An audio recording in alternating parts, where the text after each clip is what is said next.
Hello guys, una, simbahan nyo ng Mississippi. So, papunta kami ng outside downtown kasi meron kaming bisitahin na farm. Tsaka ang alam namin masarap daw dun yung mga pagkain nila. Tsaka maganda daw yung location. Kaso lang, medyo malayo siya sa amin. Aabutin ng mga 45 minutes kapag hindi traffic. Kung traffic naman, iaabot tayo ng mga 1 hour. So, ito yung daan na tawag dito is bypass road. Para hindi ka na dadaan sa highway kung naka-private ka. Dito ka dumaan sa bypass road. Kasi maluwang yung kalsada at halos private lang yung dumadaan dito.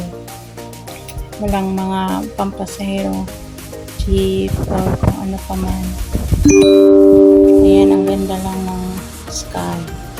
Paborito ko picturean yung mga sky. Oh, yun yun. So, approaching na tayo kung saan tayo pupunta.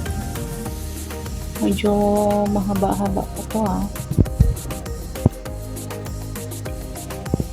Diba ang ganda ng ng kalsada, malapad. Naging malapad lang yan nung naging presidente na si President Digong Duterte. Yan po yung mga project niya sa DPWH, yung road. So yan, bilisan natin para mabilis lang tayo makarating doon. Nandito na kami sa highway, so medyo malapit-lapit na kami guys.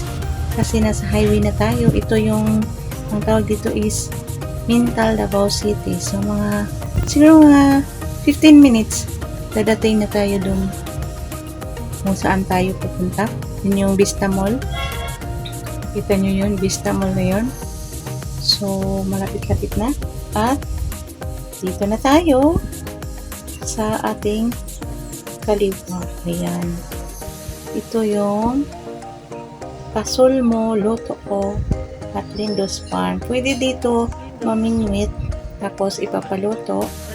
Pwede rin naman na mag-order na lang diretso. Kasi meron din naman silang mga nakaantabay na mga lulutuin. Subusin ko pala yun. Sinama niya ako dito ng libre. So, ayan. Ayan si ako. Papasok tayo. O, diba, tingnan niyo ang lawak, parang nasa bukid. Pero, hindi pa talaga to guys, sa bukid. Medyo malayo-layo lang siya sa city, pero hindi siya crowded. Ang nagustuhan ko dito kasi napaka-greenish ng mga kapaligiran. At saka tahimik. At ito pa guys, muntik na kami hindi ma-accommodate kasi day off pala nila ng mga trabahante, tapos merong ikakasal. Mabuti na lang, mabait yung manager, shout out sa manager, no? Kasi pinaghandaan niya kami, sinabihan niya yung chef niya na lutuan na lang kasi nga 2 PM pa naman yung ikakasal. O ayan, imot-imot ako dyan kasi ang ganda lang ng ilog. Tapos alam mo yung hagos ng tubig, nagmuni-muni ako kung makakabayad ba ako ng utang. Tapos yun, alala ko wala pala akong utang. Char lang, meron naman. O diba, ang ganda talaga. Tapos nagustuhan ko talaga dito kasi feeling ko nasa probinsya ako. Sarap na maligo dyan sa ilog eh. Halang, imot-imot lang. Pang-upload ba? Tsaka pang reels. Diba? Yun yung ilog dyan, oh. Ang ganda-ganda. Kita nyo? Tapos alam nyo guys, kami lang yung tao dyan. At saka yung mga bisita na ikakasal. At saka dyan na rin yung bride at saka groom nagbibihis, pero hindi ko na kinunan yung part na kung saan sila nag-decorate. Kasi alam na, privacy. O, dito lang ako banda sa ilog. Ayan, ang ganda-ganda, diba? Ayan pa, oh. Wow na wow.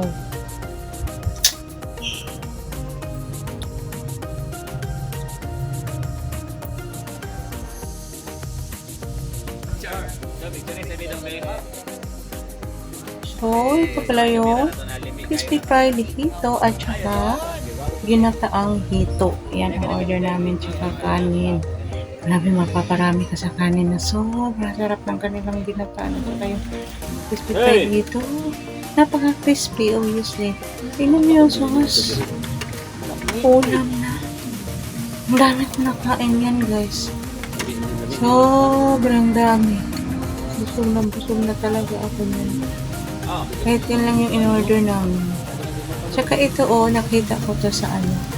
Yung may na putol ng puno ng nyong. Tapos nakadikit lang yan sa ano, sa puno.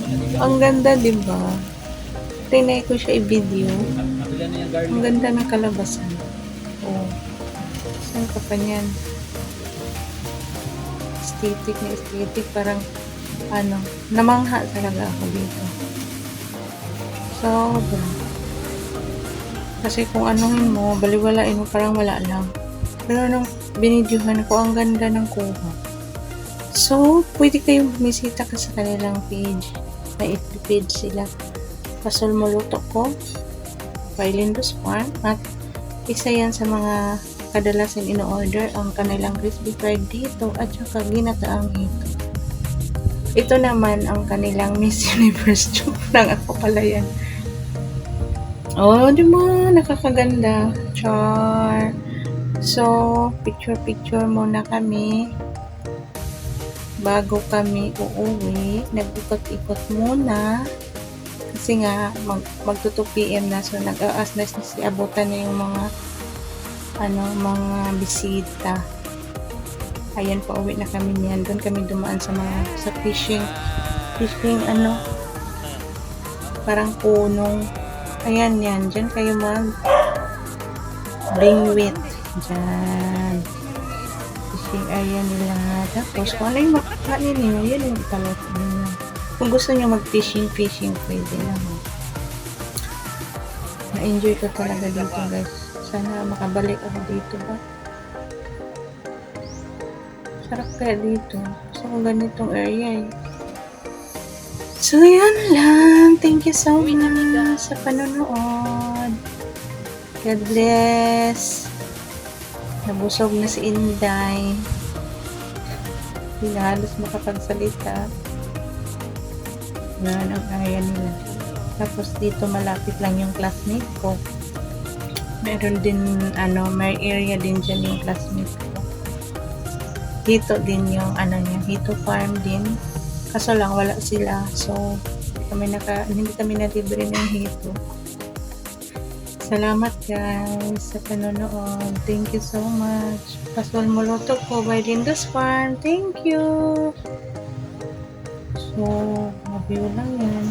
Ayan, babalik na kami ng downtown. So, kung saan kami kanina dumaan, doon din kami dadaan kasi nga walang traffic. So ayun, time na yung mga magtutupiin na. So heavy traffic na sa downtown, then sa highway talaga. So good luck na lang pagdating namin sa highway. Maipit din kami sa traffic. Diba? Malawak na yan namin dinadaanan. Pero dyan lang yan ang hindi traffic.